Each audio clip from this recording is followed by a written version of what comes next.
Thomas stands motionless, humiliation burning hotter than the wine stains spreading across his rented tuxedo. Harrison Blackwell strides forward, manicured fingers extracting a $100 bill. He tucks it into Thomas's pocket, then pats his cheek twice hard. "There's your trouble money. Know your place." They don't know. He's not staff.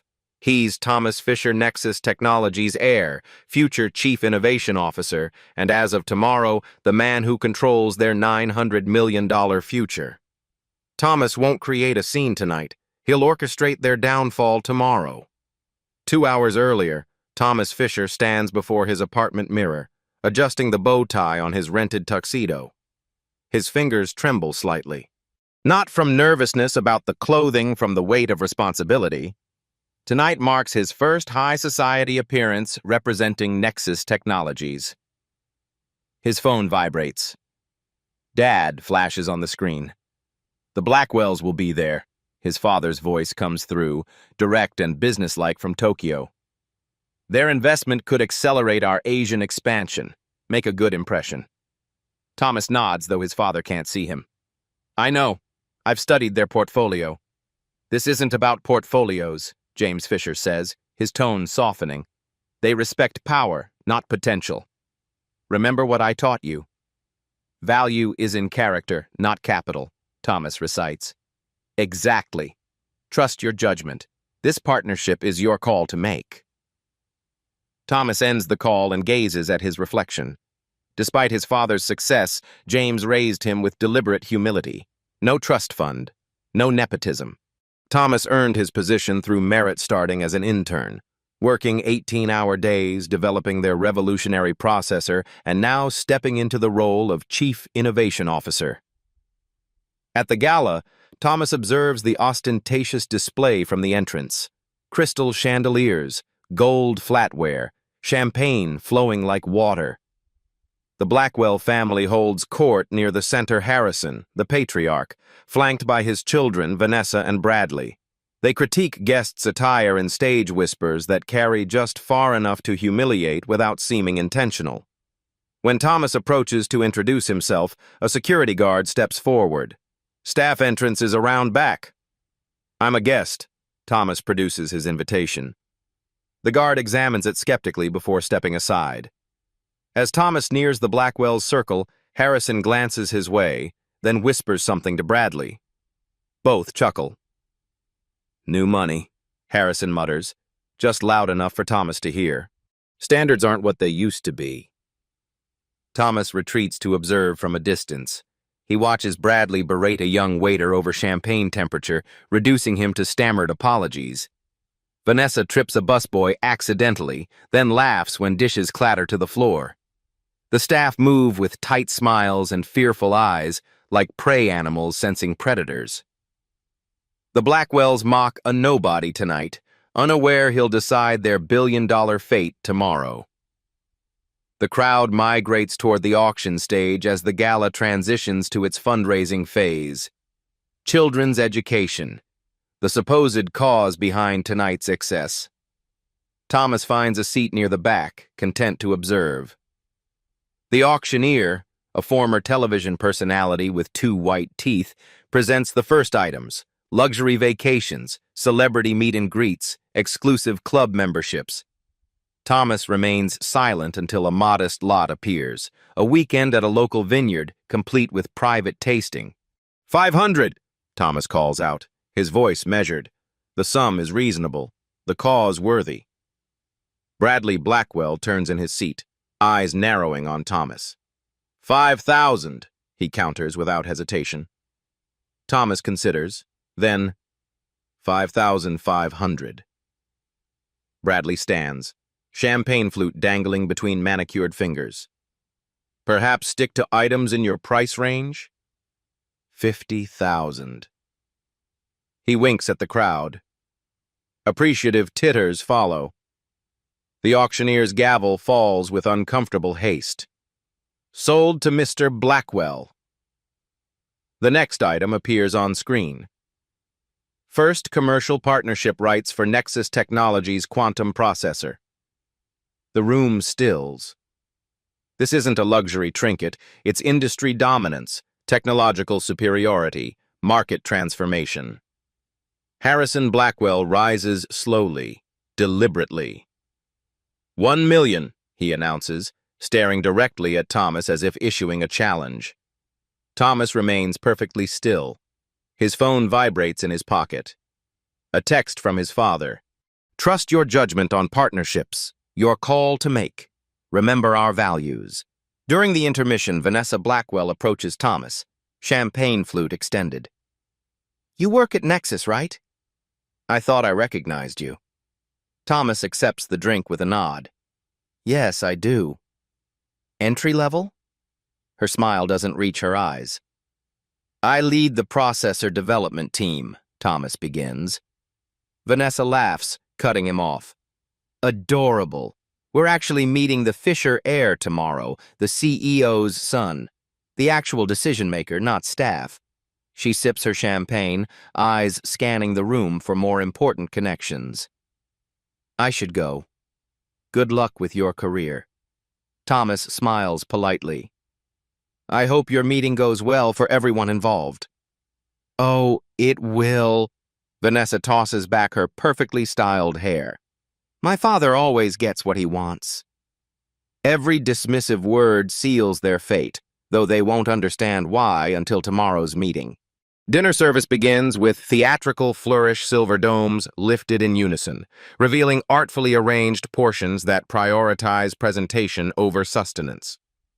Thomas navigates toward his assigned table, tucked in the far corner away from the Blackwells and other influential guests. Bradley intercepts him between tables, glass of red wine swirling dangerously in his hand. Their shoulders brush. The accident happens with practiced precision. Wine cascades down Thomas's chest. The white shirt beneath his rental jacket transforms to crimson. Conversations halt. All eyes turn. Someone call the rental company.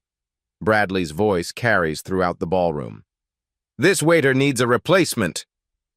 Laughter ripples through the crowd, hesitant at first, then building as attendees realize the victim lacks the social capital to require their sympathy.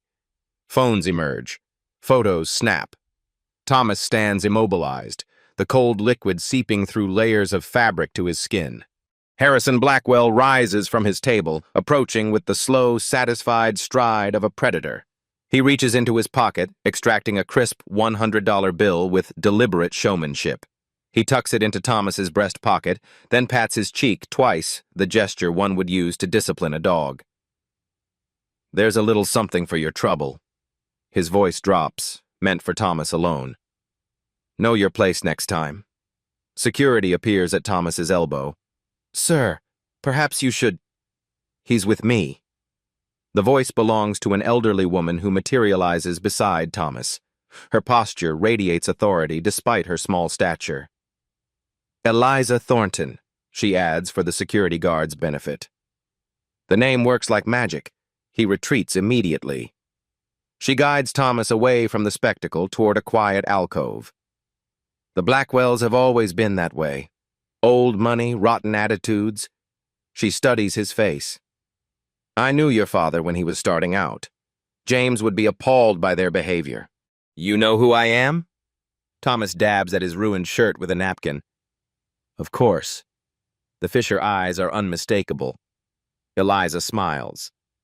They have no idea, do they? Thomas shakes his head.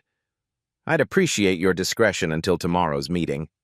Eliza's eyes sparkle with mischief. I wouldn't miss that for the world.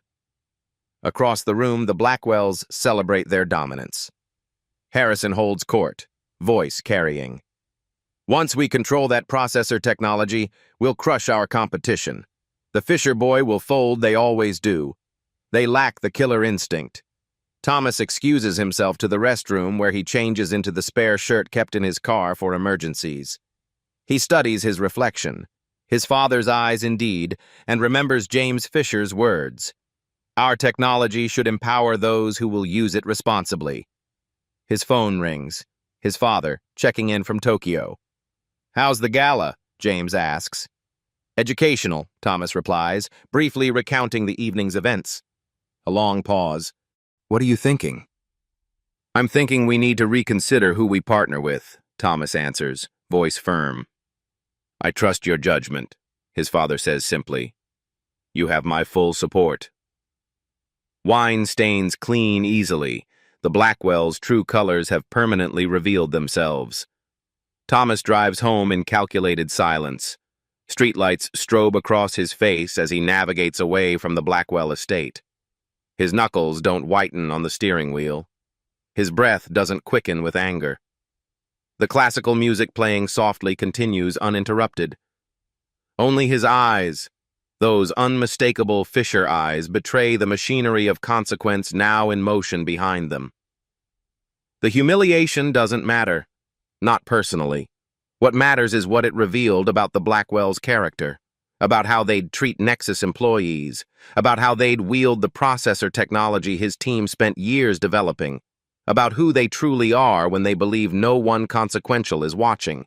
His apartment feels stark after the gala's opulence. Thomas doesn't bother with lights. Standing by the window, he makes 3 calls in succession. First, to Nexus's executive team. I need comprehensive reports on Blackwell Industries, labor practices, environmental compliance, financial stability, everything, tonight.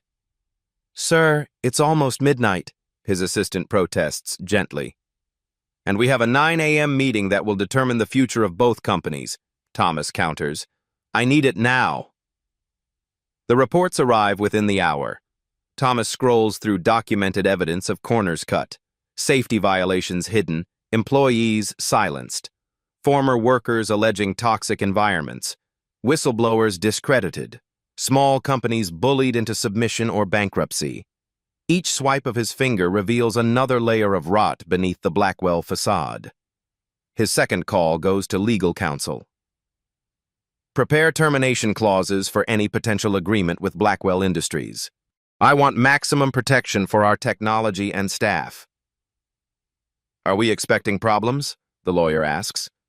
I'm ensuring we're prepared for all contingencies, Thomas replies. His final call connects him to Tokyo again.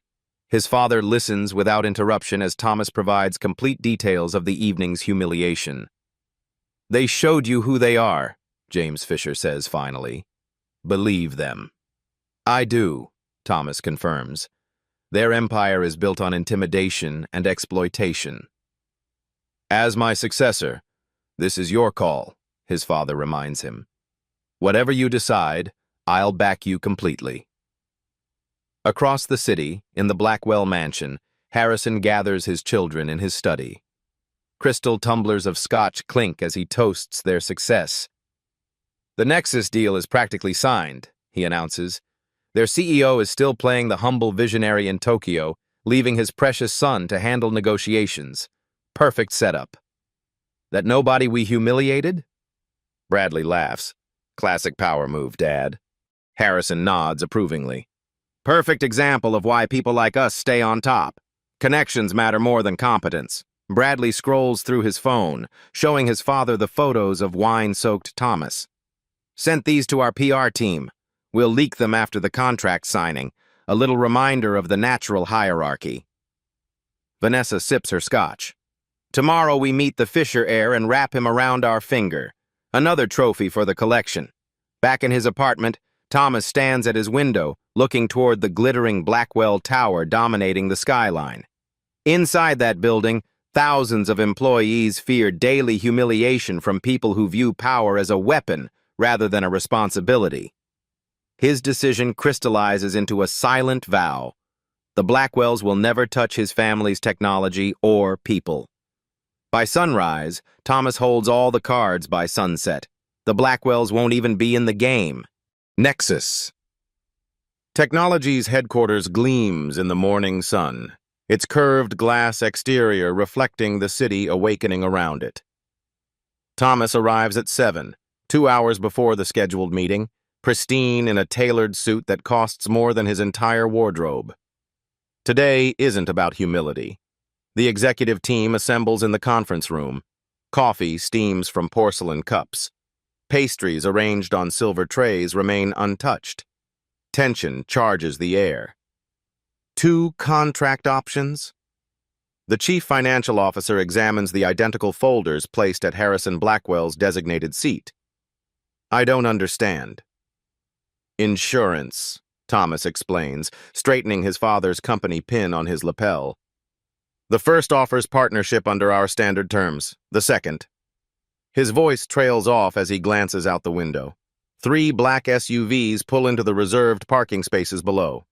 The Blackwells have arrived 15 minutes early, a power play meant to unbalance. Thomas smiles thinly. Let them wait in reception for exactly 14 minutes. Then bring them up. The Blackwells make their entrance like visiting royalty. Harrison's custom Italian shoes click authoritatively across the marble lobby. Vanessa's designer perfume announces her presence seconds before she appears. Bradley scrolls through his phone, periodically chuckling at something on the screen. Coffee? Harrison demands of the receptionist without looking up from signing in. When she returns with a steaming cup, he takes one sip, then grimaces. Is this the best you have? The CEO's son will be with you shortly, she responds, professional smile unwavering. I bet he makes us wait on purpose, Vanessa sighs, examining her manicure. These tech types always play power games to compensate for their social awkwardness. Did you see this? Bradley turns his phone toward his father, displaying the wine-stained waiter photo already circulating on several gossip blogs with mocking captions. Harrison's laugh echoes through the reception area. By noon, we'll own the future of computing. Inside the boardroom, Thomas receives a final email, the complete background report on Blackwell Industries. Their $900 million valuation rests on projected earnings that depend entirely on securing cutting-edge technology like Nexus's processor. Without it, their empire stands on quicksand. The receptionist's voice comes through the intercom. The Blackwells are ready, sir. Thomas straightens his tie, centers the contract folders, and nods. Send them in.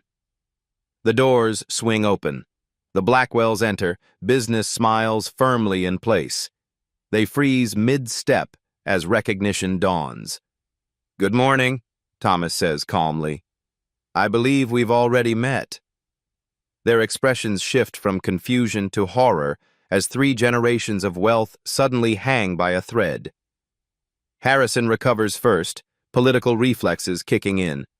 His expression cycles through shock, calculation, and false warmth in under 2 seconds.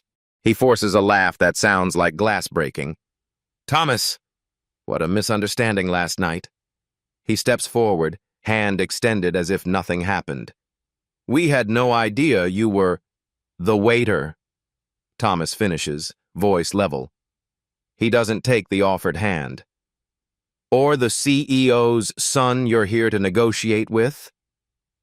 Bradley's fingers move frantically across his phone screen, desperately trying to delete the photos already circulating online. Vanessa's perfect posture crumbles slightly, her shoulders curving inward as if to make herself smaller. Harrison pivots smoothly. Your humility is remarkable. Most heirs would have announced themselves immediately. He slides into a chair without waiting for an invitation. That's exactly the kind of leadership we respect at Blackwell Industries. Your father must be proud. Thomas doesn't acknowledge the compliment. He activates the wall screen behind him. Technical specifications, market projections, and implementation timelines appear in sequence. He presents Nexus's revolutionary processor technology with clinical precision, its quantum architecture, its energy efficiency, its market-transforming potential. Our technology represents a paradigm shift, Thomas explains. Companies that implement it will dominate their sectors for at least 5 years. Those without access will struggle to remain competitive. The Blackwells lean forward in perfect synchronization, predatory instincts overriding their earlier discomfort. Harrison's eyes reflect dollar signs. Vanessa calculates social capital. Bradley envisions crushing competitors. We're prepared to offer exclusivity for the first year, Thomas continues, sliding a folder toward Harrison. All the terms are outlined here. While Harrison reviews the contract, Vanessa attempts damage control. I've always admired the Fisher family vision, she offers, voice honeyed. Your father's rise is legendary, and now your innovations. She trails off as Thomas's expression remains impassive. Harrison looks up from the contract, beaming. These terms are acceptable. We can sign today.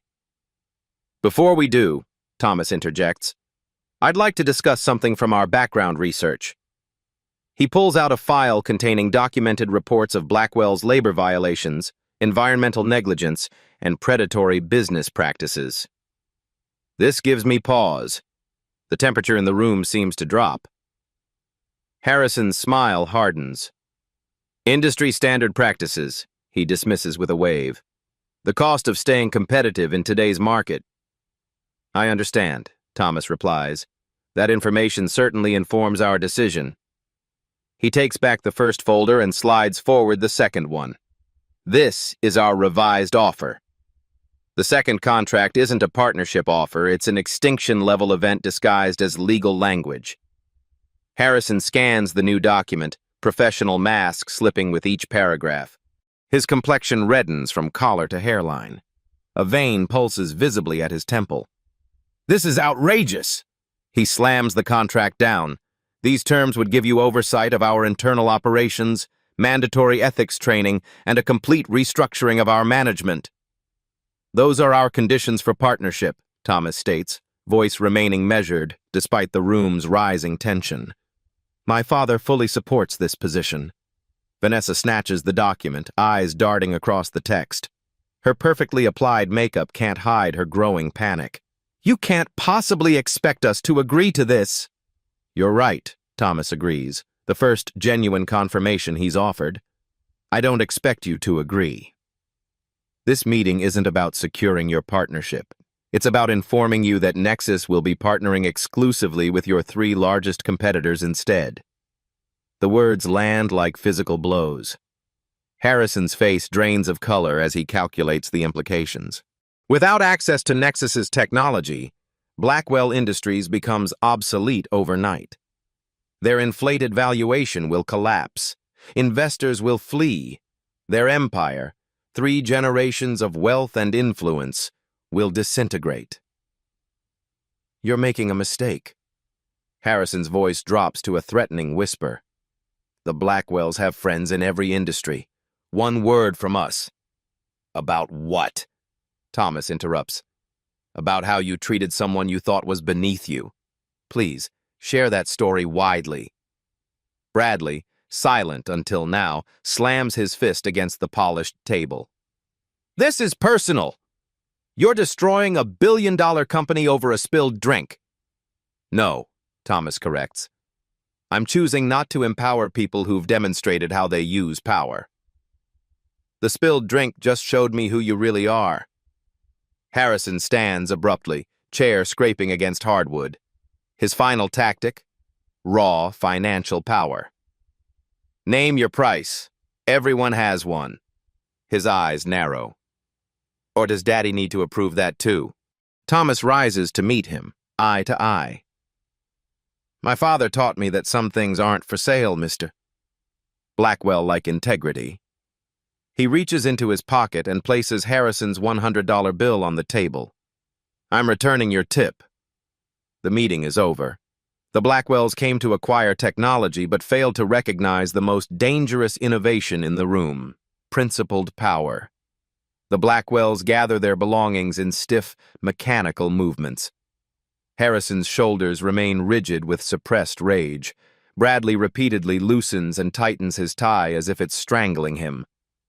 Vanessa's manicured fingernails tap an anxious rhythm against her leather portfolio. The door opens. Thomas's assistant enters with practiced efficiency. Sir, your father is on the line from Tokyo. The Thornton Group, Rivera Enterprises, and Fujimoto Technologies have all confirmed their participation in the joint development program. Thomas nods, revealing nothing in his expression. Perfect timing. Please inform my father that we'll announce the collaboration at today's press conference as planned. The Blackwells freeze mid-motion. Press conference? Harrison's voice cracks slightly. Yes. Thomas checks his watch. In 1 hour, my father and I will jointly announce our strategic partnerships and our new industry ethics initiative from our Tokyo and New York offices. He meets Harrison's gaze directly. You're welcome to stay and watch. The industry is about to change direction. As the Blackwells move reluctantly toward the exit, a familiar figure appears in the doorway. Eliza Thornton stands blocking their path, her diminutive stature somehow filling the space with authority. Harrison's face contorts with confusion, then dawning comprehension. You two know each other? Eliza was my doctoral advisor at MIT, Thomas explains. She recognized the potential in my processor design when I was still a graduate student. The truth crashes down on the Blackwells with devastating clarity. Thomas isn't merely the CEO's son, the heir to Nexus. He's the actual inventor of the revolutionary processor technology, the architect of the innovation they've desperately pursued. The realization transforms their understanding of last night's humiliation from an amusing power play to an existential business catastrophe. And I introduced him to his father's board when they were looking for innovation leadership, Eliza adds with a smile that doesn't reach her eyes. The tech world is smaller than you think, Harrison. Thomas moves to the wall screen, activating a presentation none of the Blackwells had seen before. The processor technology isn't just another innovation, it's a complete paradigm shift. The screen displays integration paths across multiple industries, revealing the technology's true scope. It will become the industry standard within 18 months. Companies without access will become essentially obsolete. He advances to the next slide. Furthermore, the ethics initiative I've developed establishes new standards for labor practices, environmental responsibility, and corporate governance across the tech sector. The screen shows dozens of company logos, major players in every technological field. These companies have already signed preliminary agreements to participate. Compliance will be voluntary, Thomas explains, his tone suggesting the opposite. But companies that don't participate won't have access to the joint development platform. Harrison's expression crumbles from anger to desperation as he realizes the true magnitude of his mistake. This isn't merely losing a contract, it's systematic exclusion from the future of the industry. You can't do this, he whispers, voice stripped of its usual command. I'm not doing anything to you, Thomas responds evenly. I'm building the future with partners who share our values. Your exclusion is entirely self-inflicted. Security appears at the doorway not to escort Thomas out as they had attempted at the gala, but to remove the Blackwells from Nexus headquarters. Harrison makes one final, desperate attempt to salvage his crumbling empire. Your father's board members are friends of mine, he threatens, voice rising. They'll hear about this abuse of power, this vendetta. Thomas doesn't flinch. The board unanimously approved this direction this morning after hearing what happened last night. They've seen the same reports on Blackwell Industries that I have. His voice remains calm but carries an unmistakable weight. No one wants to partner with a company that treats people, any people, the way you do. As security guides the Blackwells from the room, Thomas turns to the floor-to-ceiling windows overlooking the city. He activates his video call to Tokyo, where his father waits, ready to jointly announce the partnerships that will reshape the industry and exclude the Blackwell empire from its future. On a screen in the lobby, financial news already reports unusual activity in Blackwell Industries stock, a slight tremor before the earthquake to come. By the time the Blackwells reach their vehicles, their phones will be flooding with panicked messages from board members, investors, and partners. By market close, hundreds of millions in value will have evaporated, all because they mocked the wrong waiter at a charity gala. As the elevator doors close on the Blackwells' ashen faces, their empire has already begun its free fall. The press conference unfolds with military precision. On dual screens, Thomas in New York and James Fisher in Tokyo present a united front despite being separated by thousands of miles. The Nexus logo pulses softly behind them both, a visual reminder of their technological dominance and family connection. Today marks a new chapter in technological innovation. James begins, his authoritative voice carrying despite the distance. Thomas continues seamlessly. Nexus Technologies is proud to announce exclusive development partnerships with Thornton Group, Rivera Enterprises, and Fujimoto Technologies for implementation of our quantum processor architecture. Financial analysts in the audience immediately begin typing furiously on their devices. These partnerships connecting 4 major players across 3 continents represent a seismic shift in the technology landscape. Thomas doesn't mention the Blackwells directly when introducing the Industry Ethics Initiative. He doesn't need to. His emphasis speaks volumes.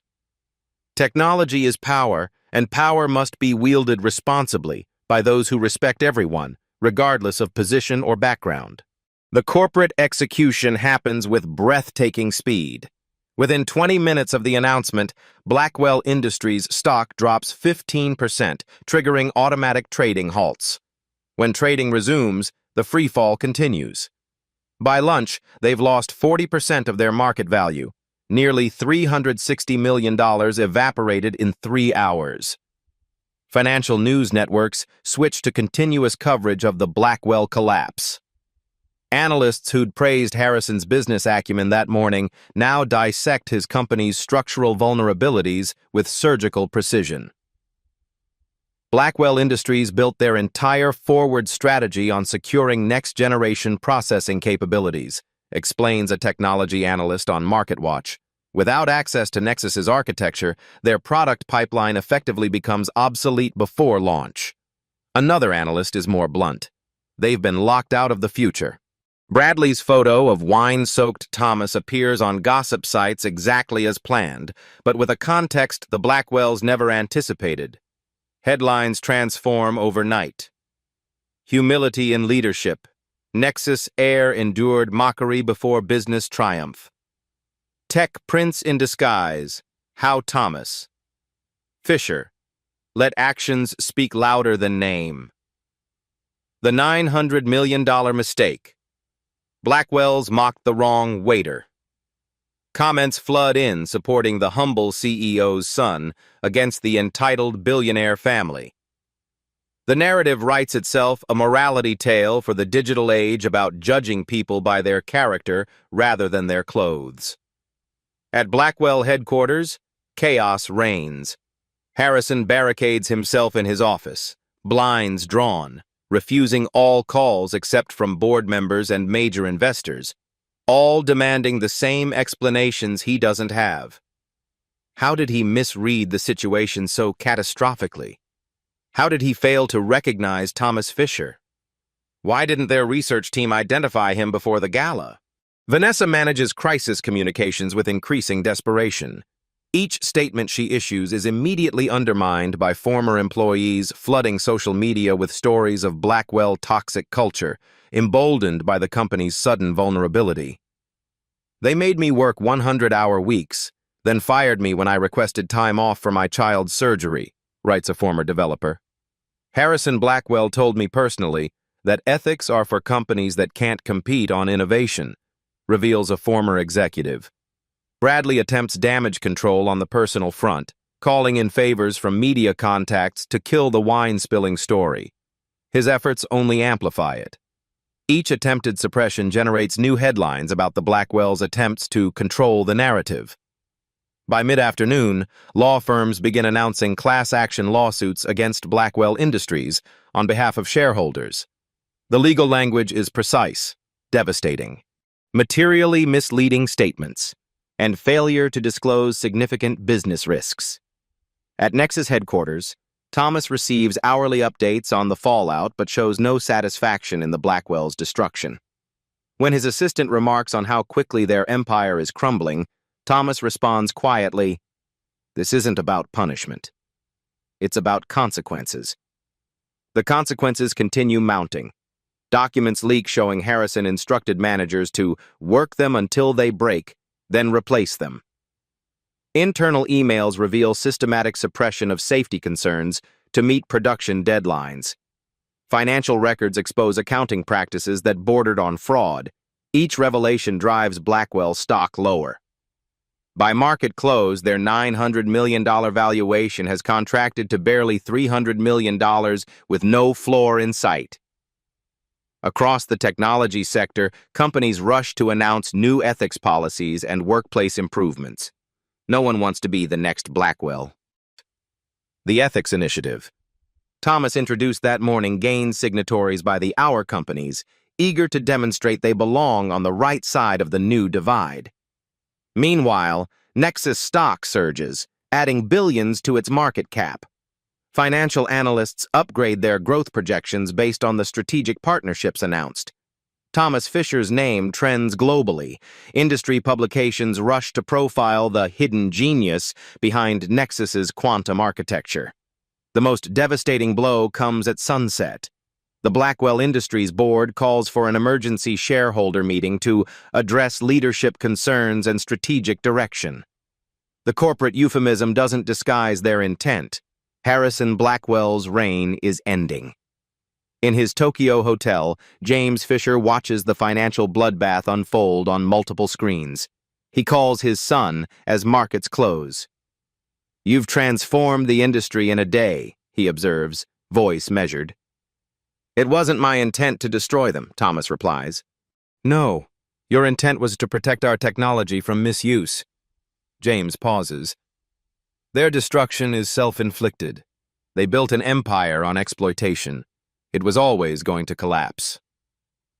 Thomas stares out at the New York skyline, the Blackwell Tower's lights dimmer than usual against the darkening sky. "Does that make this right?" "Right and easy aren't the same thing," his father answers. "Power reveals character, theirs and yours. I'm proud of how you've wielded it."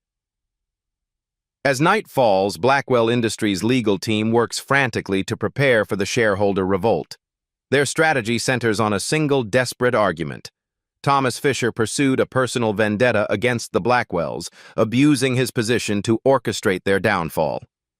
What they don't yet understand is that character assassination requires your target to have vulnerable character. By morning, they'll discover their final miscalculation. Thomas Fisher's reputation for integrity makes him virtually unassailable. The empire the Blackwells spent generations building continues its collapse through the night. Board members privately contact headhunters to explore new opportunities. Employees update resumes. Partners quietly initiate contract exit clauses. All while Harrison Blackwell sits alone in his office, staring at a $100 bill returned to him by a waiter who turned out to be holding all the cards. The Blackwells prepared for every business contingency except the cost of their own character. Morning brings no mercy to the Blackwells. Their family name, once a symbol of power and prestige, now dominates headlines for all the wrong reasons. Blackwell board revolts, emergency, shareholder meeting called. Ethics scandal deepens.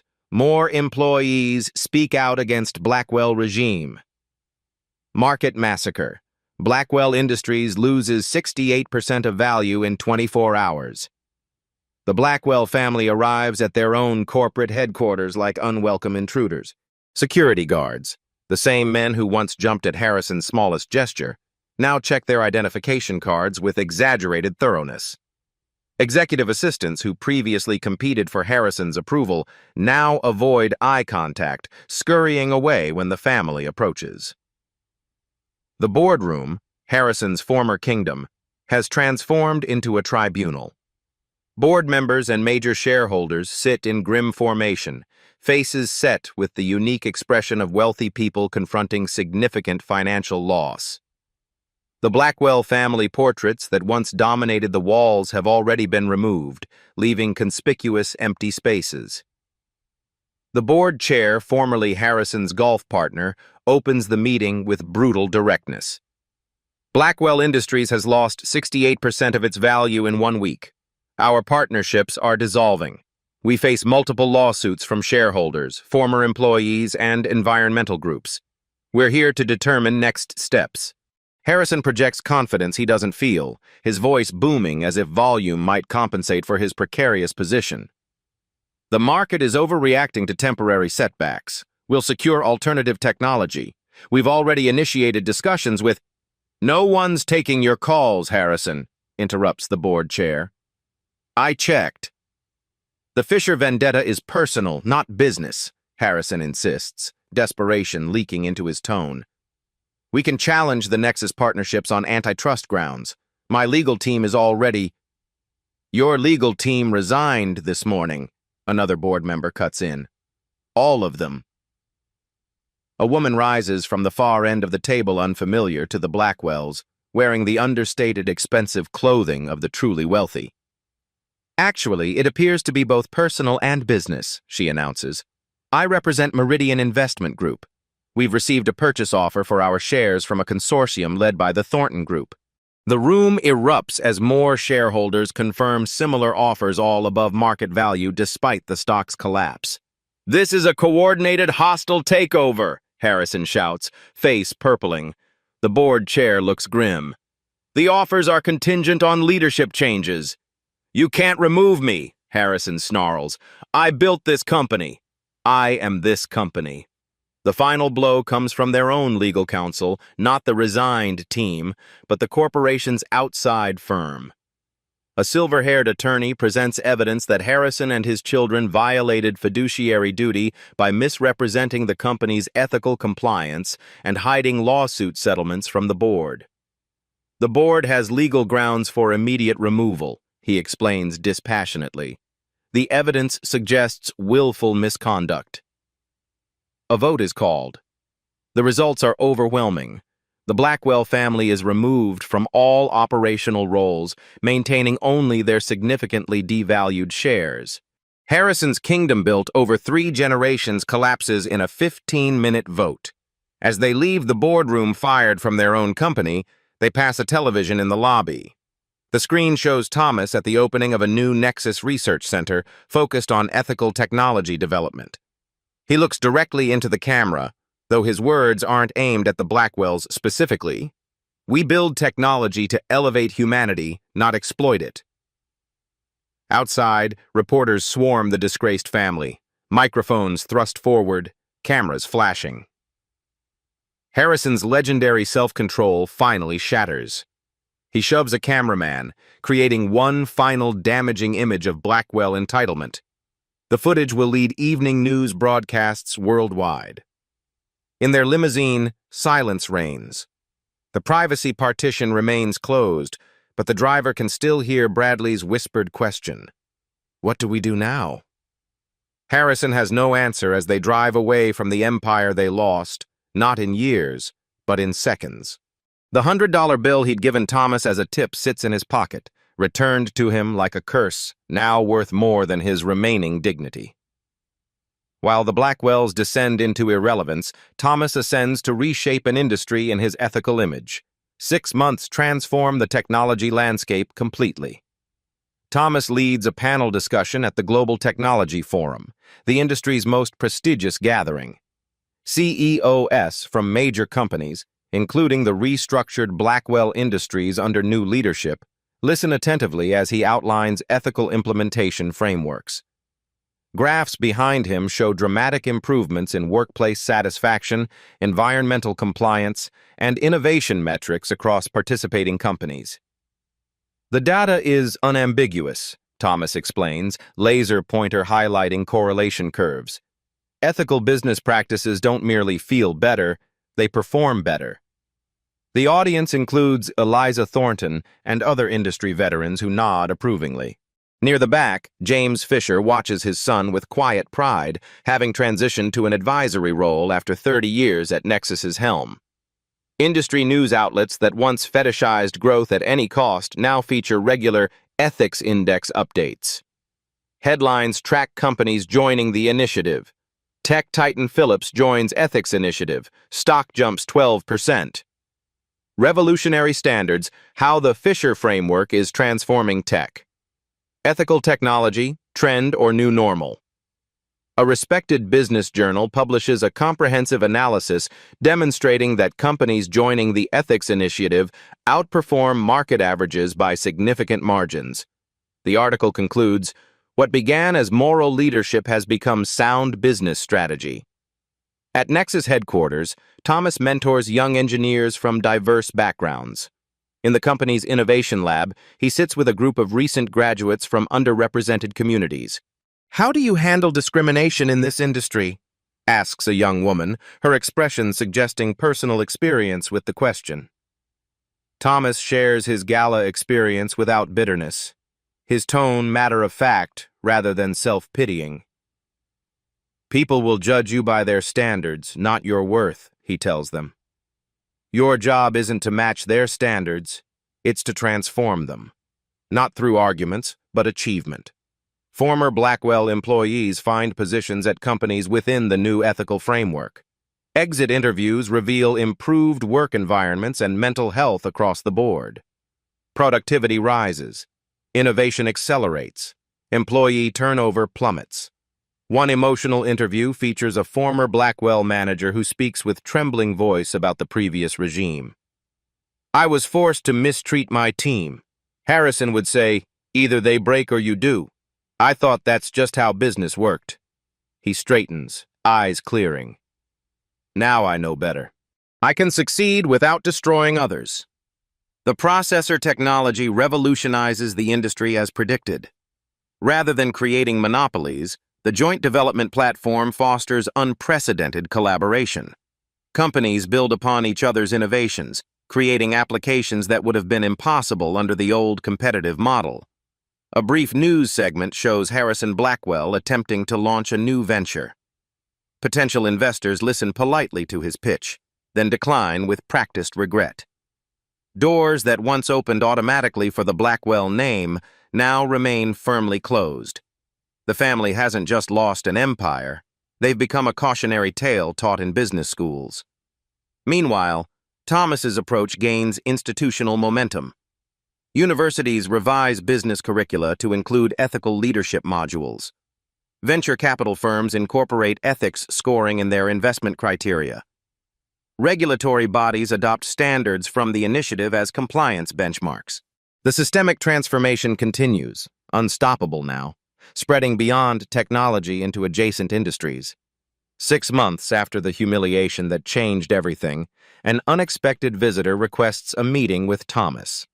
Thomas sits in his office reviewing quarterly reports. Nexus's growth continues to exceed projections, but the metrics that truly satisfy him appear on the second page. Industry-wide improvements in labor practices, environmental standards, and ethical compliance. The revolution he sparked has taken on momentum beyond any single company or leader. His assistant's voice comes through the intercom. "Sir, there's someone here without an appointment. Vanessa Blackwell." Thomas pauses, considering. "Send her in." Vanessa enters, transformed from their last encounter. Gone are the designer clothes, the calculated posture, the rehearsed charm. She wears simple business attire, her previously perfect hair now cut in a practical style, her expression stripped of artifice. "Thank you for seeing me," she begins, remaining standing until Thomas gestures toward a chair. "I'm not here on family business." "Why are you here?" Thomas asks, direct but not unkind. Vanessa explains that after losing their positions, each Blackwell family member responded differently to their downfall. Harrison retreated to their remaining estate, bitter and unchanged, obsessively plotting impossible comebacks. Bradley fled to Europe to escape the scandal, living off distant relatives while posting carefully curated social media, suggesting his life remained unchanged. "And you?" Thomas asks. "I started listening," Vanessa admits, eyes steady for the first time.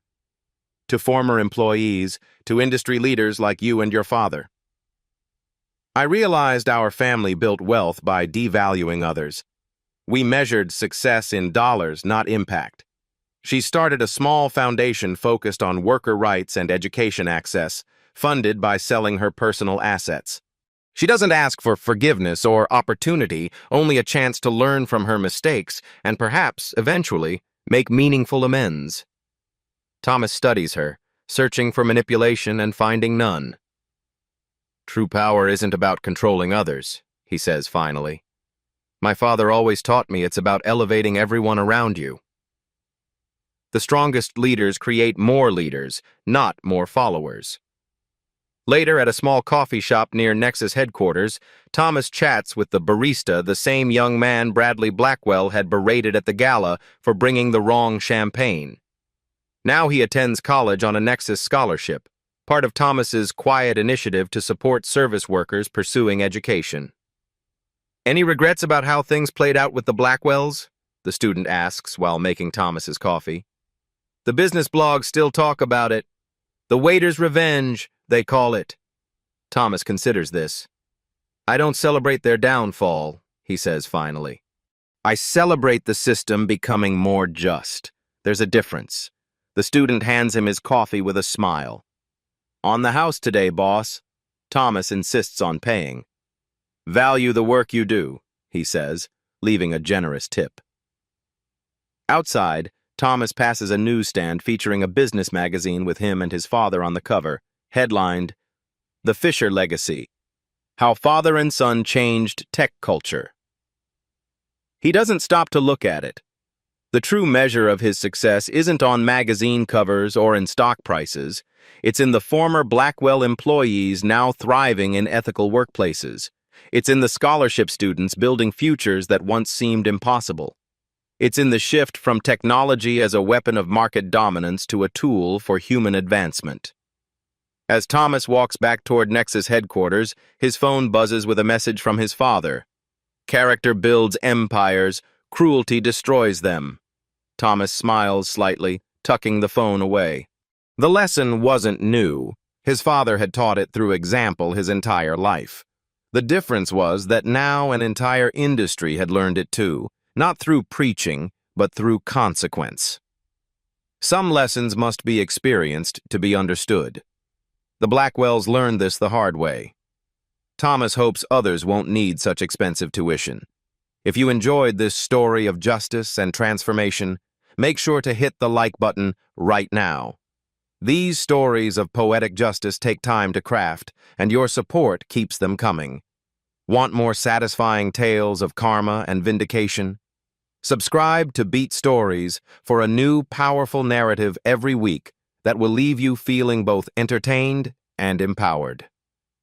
Don't forget to share this video with someone who needs to be reminded that true power comes from character, not position or wealth. This story shouldn't be the exception. It should be the last time it ever happens. At Beat Stories, we turn one moment of injustice into a call for change. Subscribe to help make that call louder and longer lasting.